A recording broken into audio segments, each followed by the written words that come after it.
Hi everybody, how are you all? I'm Kaveri. I'm a third year medical student in BGS Global Institute of Medical Sciences, Bangalore.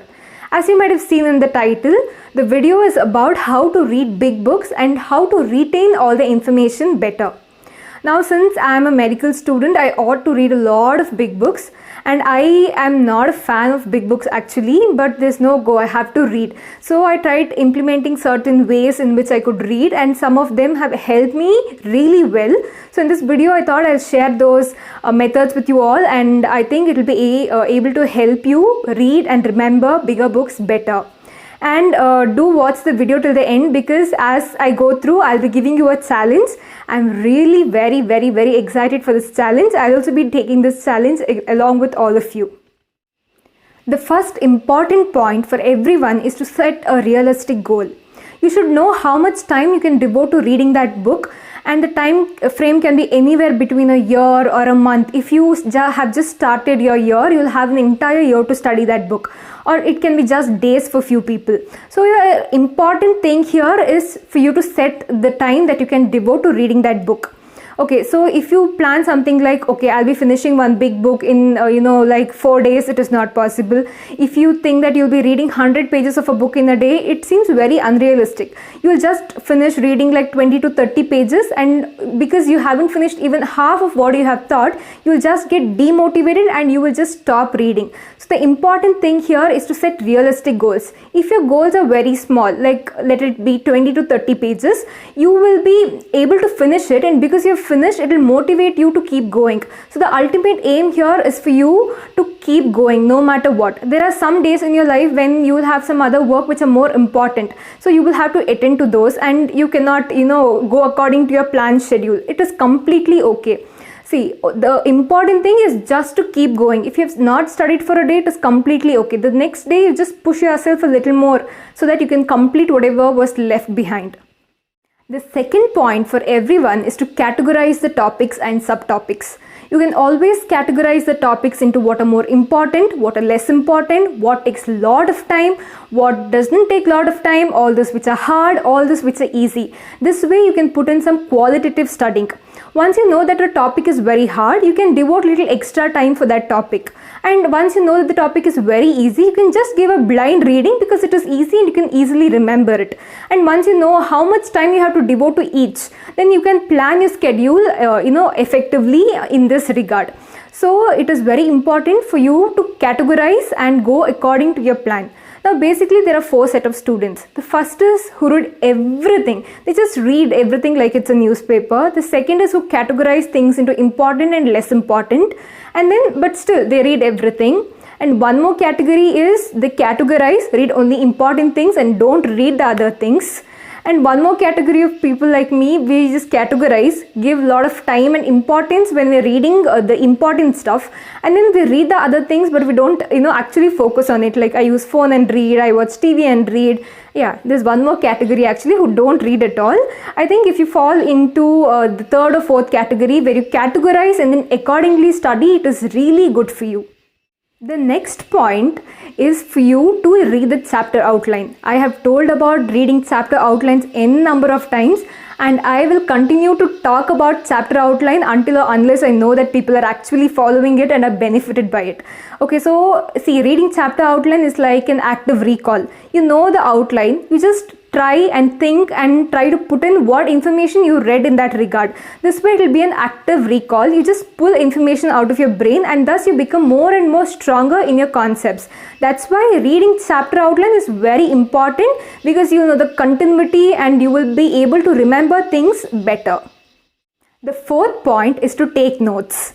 Yeah, I know that taking notes is a lot more time consuming than actually reading it, and I personally do not take notes. But when I take notes, I make sure that the notes is very concise and I'm able to recall the entire concepts, the entire chapter using my small notes. So if you want to actually take notes, it should be in a form like if you're reading one page, your notes should just have some 4 to 5 lines, and reading those lines you should be able to recall and understand what is there in the entire page. And the next time after you revise from the smaller notes, you have to make one more notes where the input is even more less, but you should be able to recall the entire concept using your small notes. Only then making notes will be effective. If you just read a chapter and write exactly everything that is there in the chapter, it is not going to make any sense at all. If your notes is very concise, like outlines, and if you're able to retrieve the information of whatever you've studied in the chapter using your little notes, it is again like an active recall. You're using your brain and you're making it even more stronger.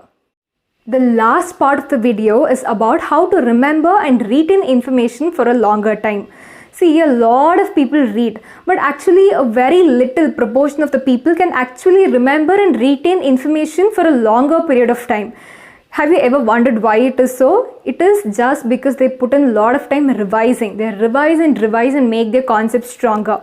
Okay, so there are two types of revision. I mean, there are so many types, but I think these two are actually very good. Even the Anki card method is equally effective. See, the first method is active recall. Here, a person reads the subject or the chapter and then he makes a lot of questions. Okay, now let's take the example of cell. The question can be as simple as what is a cell, and the questions can range up to complex questions like what are the cellular changes in some complicated disease, what happens in the molecular level. You can put in any type of questions that you want. Okay, so you have read the concept, and next time while revising, you don't take your textbook and you don't have made any notes also. You just take the sheet where you've written all the questions and then you just try to think, okay, this question, what did I read? You just try to retrieve information from your brain. And according to so many studies, they say that your brain becomes much more stronger when you retrieve information from your brain rather than you feeding it information. So see, there are so many people who believe that revision is good, but active recall is even more better than revision. You retrieve information and thus your brain becomes more and more stronger and you remember concepts. So when you try to do active recall for a topic for 3 to 4 times, the topics become crystal clear and you don't forget the topics throughout your life. The second method is repetitive revision. Here what you do is, after reading a subject, after some days you try to revise it. Again after some days you try to revise it. And the theory behind this is, there is something called as forgetting curve. So you've studied something, it goes exponentially, you just forget. This is how the forgetting curve goes. But see, this is the curve. If you recall or revise after some days, there is an interruption in the curve, you refill your information and then the curve goes like this. Again there is a break, you try to interrupt the curve, you read. So in this process, when you start doing, at one point your curve just becomes straight like this. That is the point when you have retained all the information and you have become crystal clear in that topic. And one of the best examples for this is how we learn language. The more we talk, the more better we become. And they say, right, once you learn a language, you don't forget it. It is because you keep talking. It is like active refill. You just refill the curve. And at the end, you're able to remember it throughout your life. So revising is very, very important. You can always try revising with other techniques. You can combine both of these along with notes, along with outline. Just revise. It is going to help you retain the information for a longer amount of time. Now coming to the last part of the video, it is about the challenge part, and I'm really very, very, very excited for this part. This is a 21-day challenge. Anyone who's watching this video can take this challenge along with me. And this challenge is all about selecting your least favorite subject and trying to read a standard book from that subject in 21 days. So I have selected community medicine, that is PSM, and I have chosen this book, Park. It has around 1032 pages and it is quite a big book, and I have to finish this in 21 days. And see, this book actually looks like a black and white newspaper, and I've chosen this because it is my least favorite subject and I cannot read it otherwise. See, if this challenge was about reading your favorite subject, anyone could read it. We will just be able to sit and we'll like the subject, so we can just keep reading, right? But subjects which are very dry like biochemistry or PSM or micro, etc., it is hard for one to sit and like the subject and read. That is why I have brought up this challenge. If you're from some other year, you can select a subject that is least favorite in that year and take up this challenge. I think if we all take up this challenge and follow it seriously, by the end of 21 days, we would have finished a lot of portions in that subject. Okay, so this is about the challenge, and after 21 days in the video that I'll be making, I will tell about how this challenge went by and the results of this challenge. So just open that book after watching this video, or somewhere around today, which is your least favorite, and get in this challenge. Okay, so if you have watched this video and if you like contents like this, please hit that like button, that subscribe button, that bell icon, and share these videos with your friends who are interested in content like this. And it would be a lot more motivating for me if you do so. Thank you. Until next time, bye bye.